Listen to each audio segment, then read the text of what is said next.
सम्राट चौधरी साफ इंकार करते हैं। वो कहते हैं कि वो राकेश कुमार नहीं है, लेकिन यहाँ प्रशांत किशोर दावा करते हैं कि यही राकेश कुमार है। ये पता लगाया जा सकता है क्या? जो तरीका होता है वो है बोन ऑसिफिकेशन का टेस्ट। ये जो आप लोगों का टर्मिनोलॉजी होता है ना, क्लीन चिट, ये मुझे आज तक नहीं समझ में आया। तो मैं कॉमन सेंस से कह सकता हूँ कि Bihar government will be well within its rights. Simple नहीं होगा ये process. All that I can say is it will not be very simple. Shilpi Gautam हत्याकांड, जिसमें अब सम्राट चौधरी को भी दोषी बताया जा रहा है, आरोपी बताया जा रहा है। प्रशांत किशोर ने पूरे मामले में सम्राट चौधरी का जो नाम लिया है, उसके बाद बिहार की राजनीति में भूचाल आ गया है। लोग सवाल कर रहे हैं कि क्या वही राकेश कुमार सम्राट चौधरी हैं जो शिल्पी गौतम हत्याकांड में एक आरोपी थी। हालांकि सीबीआई ने सभी दोषियों को एक तरह से कहते क्लीन चिट दे दी थी। पूरे मामले को एक हत्याकांड की जगह यहाँ सुसाइड केस बता दिया था। लेकिन फिर से चूंकि अब सवाल उठ रहा है कि इसमें सम्राट चौधरी वो राकेश कुमार हैं या नहीं है, ये बड़ा सवाल है। चर्चा के लिए पीओ भारत पर इस वक्त बिहार के पूर्व डीजीपी अभयानंद जी हमारे साथ जुड़े हुए हैं। सर, आपका बहुत बहुत स्वागत है पीओ भारत पर। Thank you very much. Sir, क्या लगता है आपको इस पूरे मामले की सत्यता की जांच कैसे हो सकती है? सम्राट चौधरी साफ इंकार करते हैं। वो कहते हैं कि वो राकेश कुमार नहीं है, लेकिन यहाँ प्रशांत किशोर दावा करते हैं कि यही राकेश कुमार है। ये पता लगाया जा सकता है क्या? आप तो तमाम क्राइम जितने भी घटनाएं बिहार में होती रही, उनकी बड़ी गहराई से आपने पड़ताल की है। क्या ऐसी कोई जांच संभव है? मैंने अर्पिता जी आपके रिकॉर्डिंग स्टार्ट होने के पहले एक बात कही थी कि मैंने डीएनए पर कोई भी स्टेटमेंट नहीं दिया है। एक चैनल को मैंने एज पर एक डिस्प्यूट हो गया है कि उनका एज क्या है। मैंने उस पर एक अपनी बात कही थी।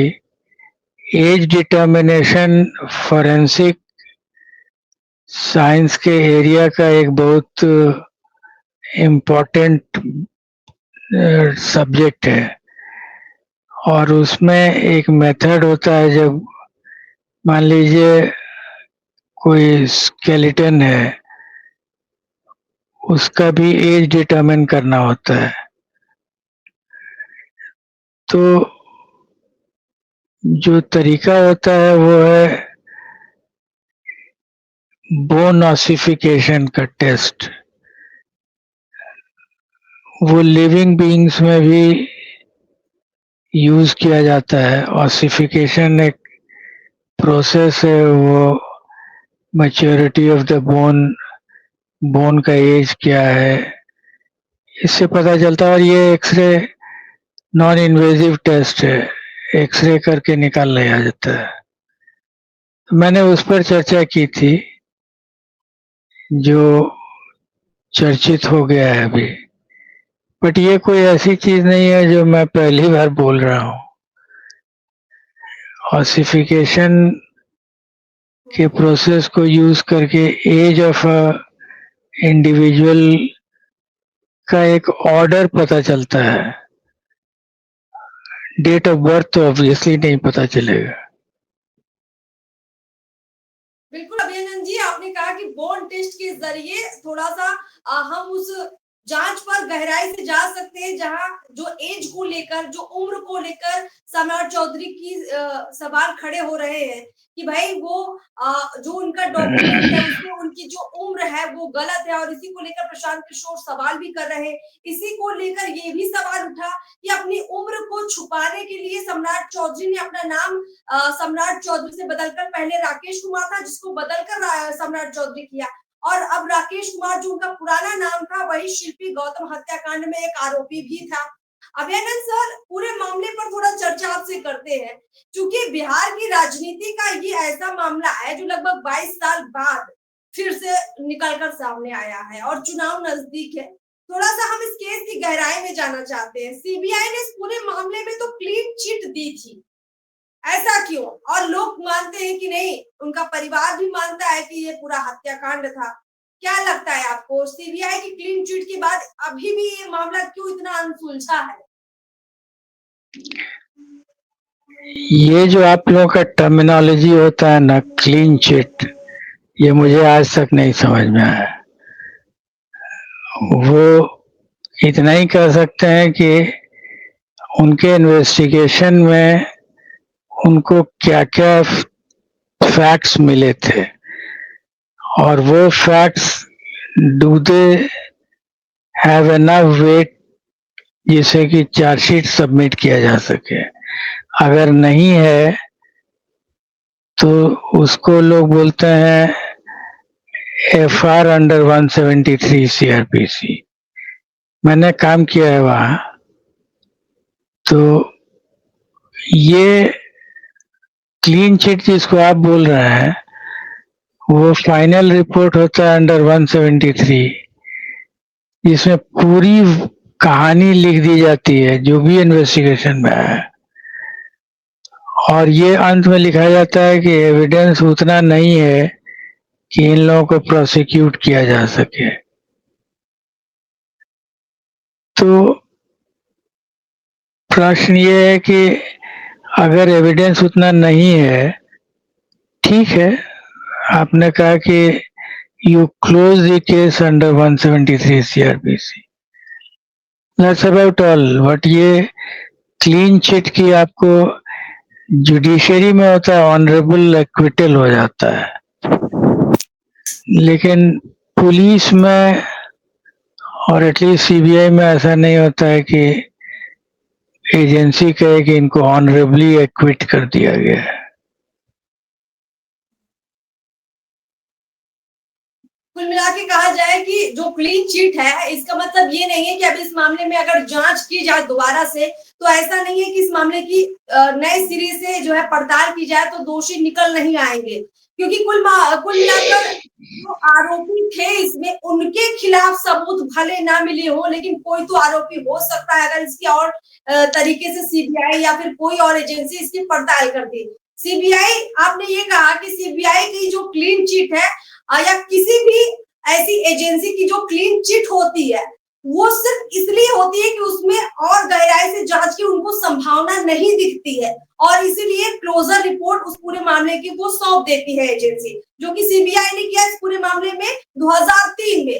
क्योंकि राबड़ी देवी की सरकार थी, साधु यादव पर पूरा आरोप लग रहा था, साधु यादव मुख्यमंत्री के भाई थे, और इस पूरे मामले ने बिहार की राजनीति में पूरी छवि राजद की खराब कर दी थी। सीबीआई तक मामला जाने के बाद भी ये मामला अनसुलझा रहा, और लोगों को अभी भी ये लगता है कि इस मामले के जो दोषी हैं उनको सजा नहीं मिली है। खुद शिल्पी गौतम के परिवार को ये लगता है। सर, मेरा सवाल ये है कि जो आरोपियों का जिक्र हो रहा है, चूंकि डॉक्यूमेंट को लेकर सम्राट चौधरी के सवाल उठ रहे हैं, प्रशांत किशोर कह रहे हैं कि यहाँ पर डॉक्यूमेंट में हेरफेर है। आरोपी अगर यहाँ सम्राट चौधरी निकलते हैं, आपको क्या लगता है ये इतना आसान होगा निकालना? क्या वाकई में किसी व्यक्ति की पहचान इस कदर बदली जा सकती है कि वो किसी मामले में आरोपी हो और पता चले कि नहीं उसने नाम ही बदल लिया हो, और उसके बाद उस केस से उसका कोई लेना देना नहीं हो? क्या ऐसा संभव है? वो भी इतने चर्चित चेहरों के बारे में ऐसा क्या कहा जा सकता है? मैं आपको कानून में जो प्रावधान है और तरीका है वो बता सकता हूँ। जी। कानून के अनुसार कोई केस मान लीजिए क्लोज हो गया है और सडनली कहीं से कुछ ऐसा तथ्य आ गया जो आपको पुलिस एजेंसी को, जिसमें सीबीआई भी इंक्लूडेड है, उसको ऐसा लगे कि फर्दर एविडेंस आ गया है जिससे कि केस को खोल करके फिर से इन्वेस्टिगेट किया जाए, तो ये पॉसिबल है। क्रिमिनल केस बंद तभी तक है जब तक कि एविडेंस नहीं आया है। अगर नया एविडेंस आ गया किसी भी फॉर्म का हो, और मैं सिर्फ इसी केस की बात नहीं कर रहा हूँ, किसी भी केस में, तो वो मैजिस्ट्रेट का परमिशन लेकर के इन्वेस्टिगेशन को स्टार्ट कर सकता है। फिर डिपेंडिंग कि उस नए स्टार्ट से कोई उसको नया एविडेंस सही आ गया और लगे कि हाँ एविडेंस आ गया है, अब प्रोसिक्यूशन किया जा सकता है, तो फर्दर चार्जशीट फाइल हो जा सकता है। This is for any case, not only this case.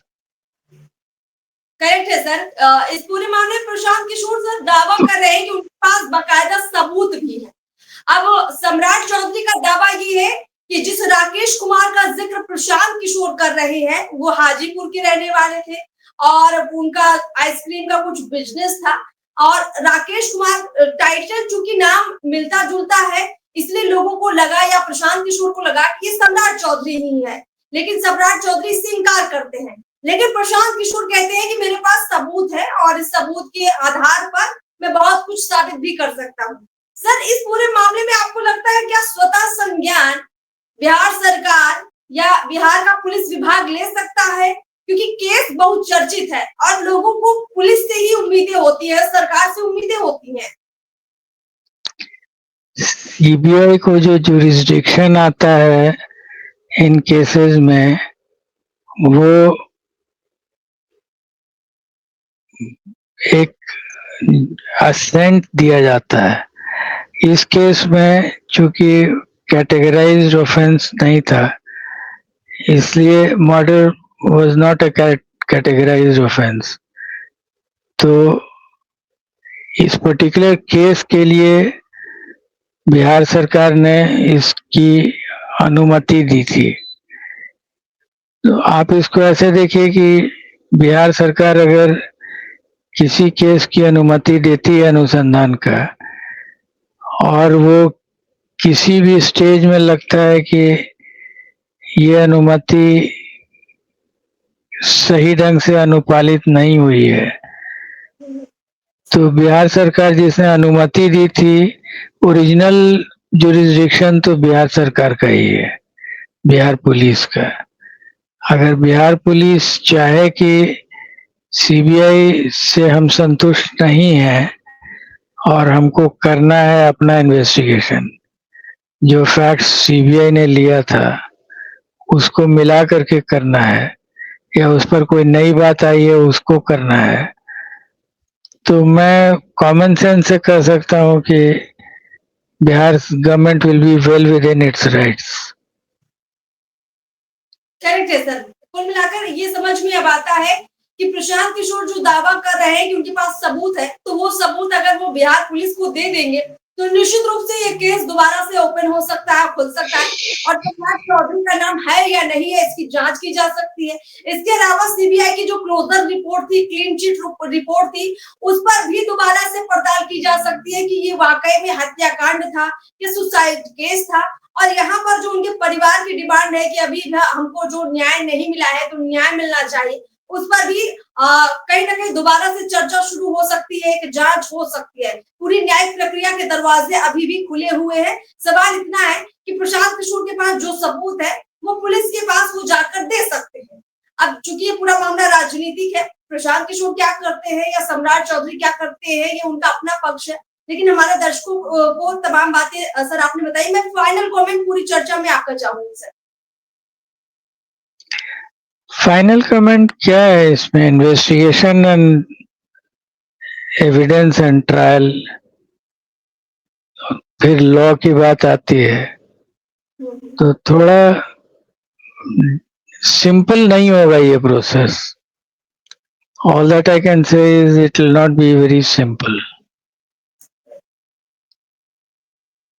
ठीक है sir, thank you so much. आपने पूरी बातचीत में ये साफ किया है कि चाहे कोई छोटी बड़ी सुसाइड केस की स्टोरी हो या कोई बहुत बड़ा हत्याकांड हो, दरवाजे कानून के हमेशा खुले होते हैं, जरूरत सबूतों की होती है और उस सबूत तक पुलिस पहुंचे या सबूत खुद पुलिस तक पहुंचे ये देखना दिलचस्प होगा। तो बिहार के बड़े जो राजनेता बड़े बड़े दावे कर रहे हैं वो उन सबूतों को पुलिस तक पहुंचा सकते हैं। चलिए सर, आपका बहुत बहुत शुक्रिया हमारे साथ जुड़ने के लिए और तमाम जानकारी साझा करने के लिए। बहुत बहुत शुक्रिया सर आपका।